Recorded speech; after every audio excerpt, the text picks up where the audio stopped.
Hello everyone, this is my new video. This is loaded on the Sony PlayStation. First of all, Happy New Year to everyone. I hope you all had a great Christmas time. Got everything that you wanted and overindulged and all of the other good stuff. Yeah, this was one of the first games that I got for the PlayStation. In fact, this was the first game I bought on the PlayStation. I got the Sony PlayStation for Christmas, and I think it would have been in 1995, 4, 5, I can't remember. Well, anyway, I got Doom and a game called Striker, which was a football game. And this was the actual first game that I bought, and I bought it based on the demo disc that came with the PlayStation, because it just looked a lot of fun. It looked crazy. It just looked really awesome. To describe the game, it's a bit like Smash TV meets Gauntlet, and meets some other random top-down shooter, and this is kind of the sick, twisted offspring of all of those. If my memory serves me correctly, it had input, I think, from a 2000 AD artist, and it really has that sort of bizarre, twisted, futuristic feel to it. You can select from different characters to play. This is Cap and Hands. He's probably my favourite.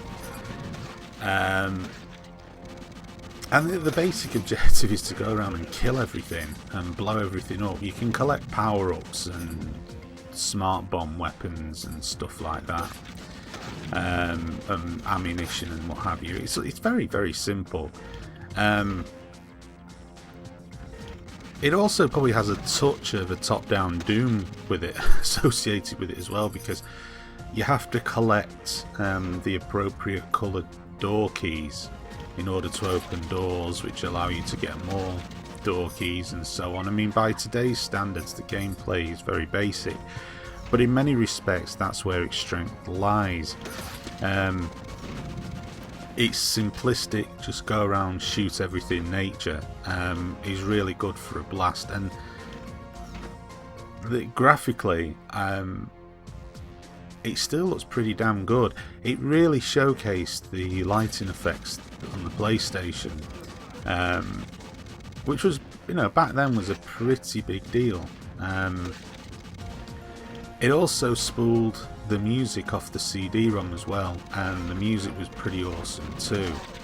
And I don't know if all the music, but certainly a sizable part of the music was contributed by Pop Elite itself, who were relatively big at the time. They're not so much anymore. Clint Manson has now gone on to doing movie soundtracks. That seems to be pretty much what he does these days.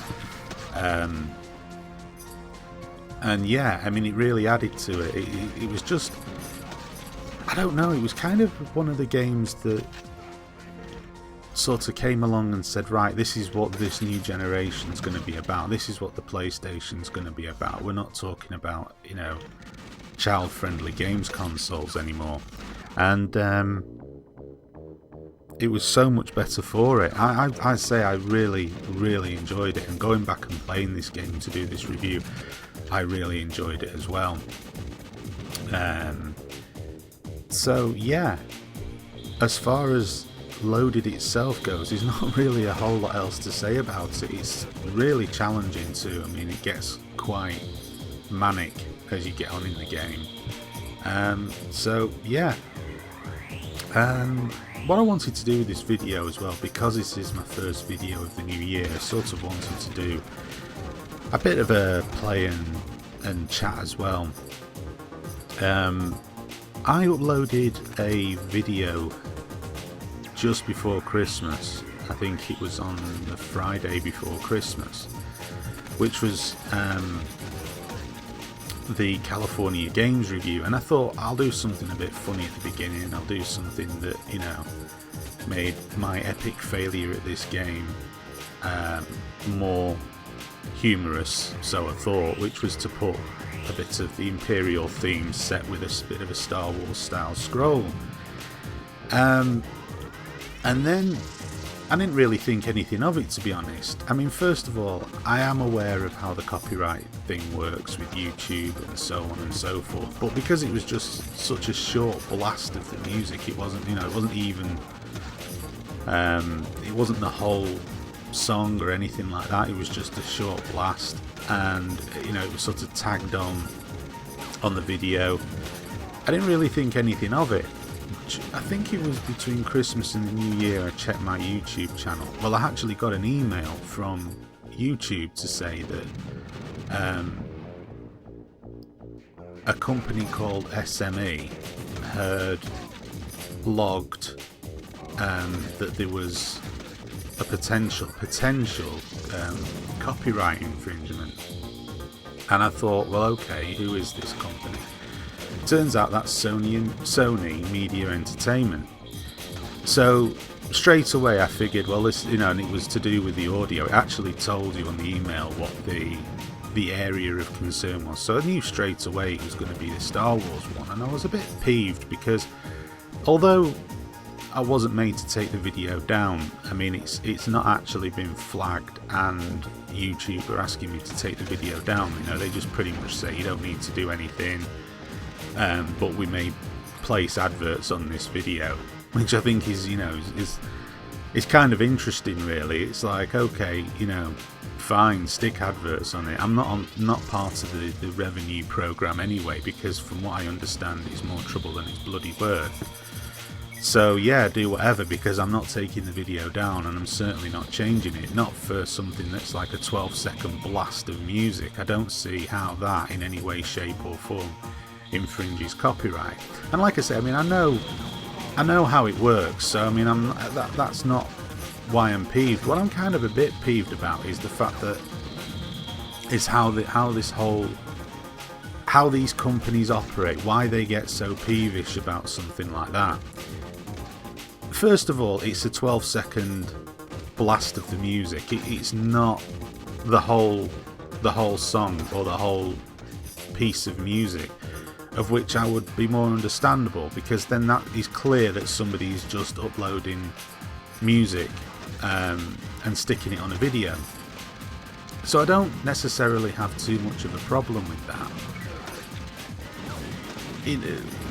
What I have a problem with is when people just obviously use a snippet that they want to then jump on those people as well. I mean, what is the point in that? Why flag it in the first place? Who is it from these companies whose job it is to go around on all social media sites and just simply search for the slightest fragmentation of something that they can? To what ends or to what purposes is that in any way, shape or form productive for them? I mean, what, so Sony are employing somebody purely to do that, to go around on the internet and find any indication that their material is up there, and flag any trace of it. I mean, I'm assuming that's what happens. I don't know, but I don't know how else it can be. But there was another flag I noticed as well, and it came a year ago when I did my Aliens vs Predator review, and it was a company, and I might have the name of this wrong, but I'm pretty certain. In fact, while I'm on here, I'm going to check while I'm on here, because I'm pretty certain that the company concerned, and these people really do need to be brought to task as well, because what they're doing is wrong in every way, shape and form. It is wrong what they're doing. So I'm just going to quickly look now My bloody internet, hurry up. Because just in essence, really, I think what they do is absolutely despicable. And I think that the way that you have to go about it on YouTube in order to get it resolved is wrong as well. And it was on my Aliens vs Predator review, and the entity is a company called IMG Media UK, and the content type was visual content. So I thought, well, who in the hell are IMG Media UK, and how can they flag visual content copyright? Because I'm the one who created the video, and therefore the visual media of me actually playing the game is mine. I'm not and I thought, well, maybe they're a software distributor, although I knew that IMG Media didn't distribute the game, so I was a bit confused.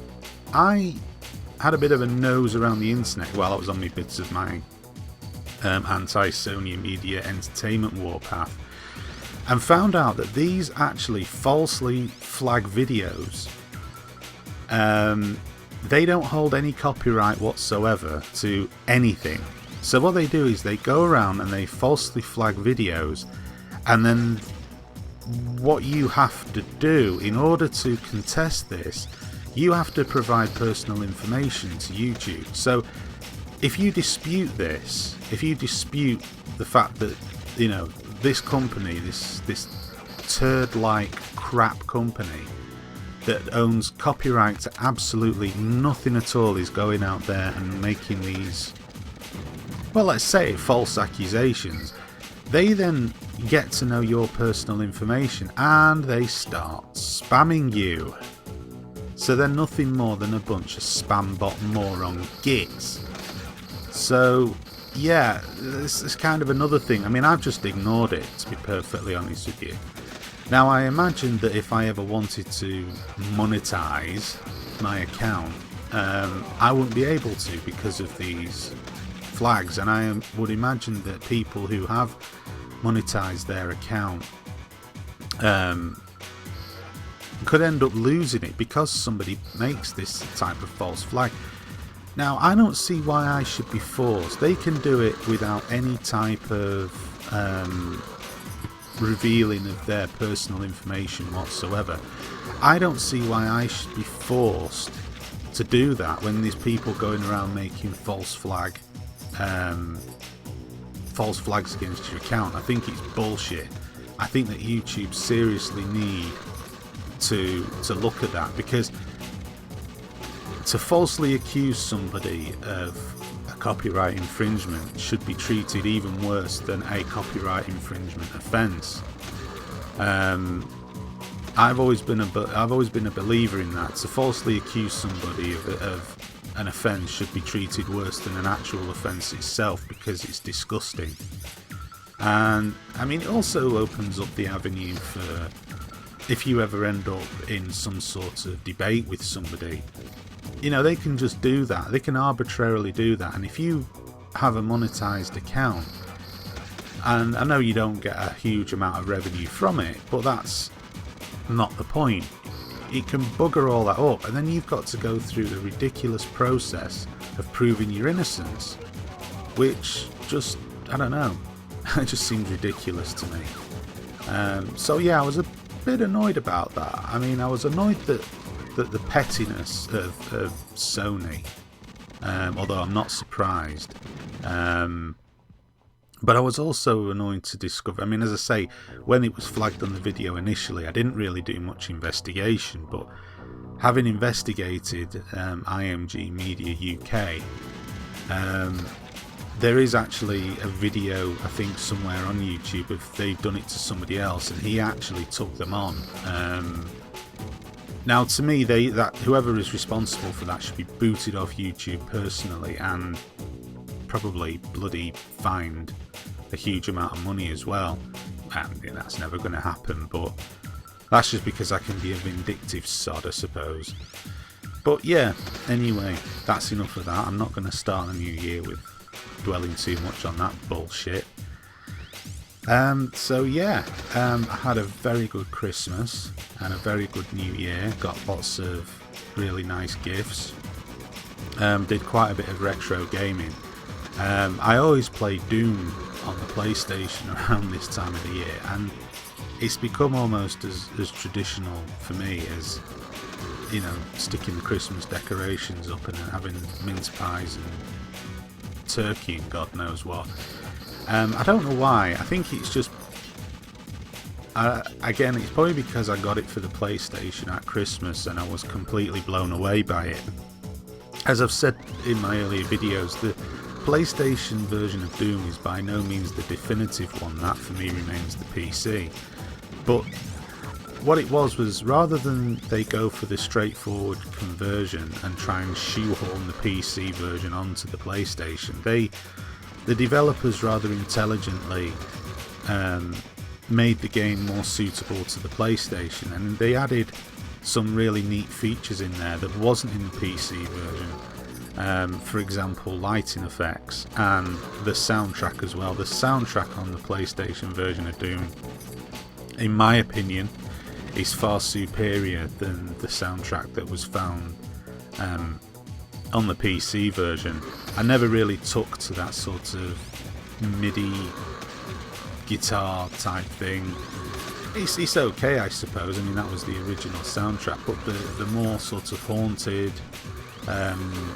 demonic at times music that was on the PlayStation version just suited the game a lot more. It was a lot more atmospheric. Like I say, the PC remains the definitive version of Doom because it has everything in it and the graphics are more detailed and so on. But in terms of sound and in terms of lighting effects, and I think that, you know, you go a long way to beat the PlayStation version. I say that's just opinion, and it really blew me away. I mean, I'd played Doom before. At that particular time, the most recent version I played was the 32X version, and I thought that was pretty good, but the PlayStation version just blew the 32X version away completely. There was just no comparison between the two. And so it always sort of reminds me of the time, you know, when I actually got the PlayStation for the first time. The first time I played on a PlayStation product was when it came out that Christmas, or its first Christmas it was out in the UK, and Doom was the first game that I played. I just remember eagerly booting it up, and I couldn't wait to get to grips with it, couldn't wait to start playing, and was just so impressed by it. It kind of stuck with me, so every sort of Christmas time I always end up playing Doom on the PlayStation. Weird, I know, but there you go. So anyway, that's it for this video. Thanks for watching, and please stay tuned to my channel for more videos coming up soon. Thank you for watching.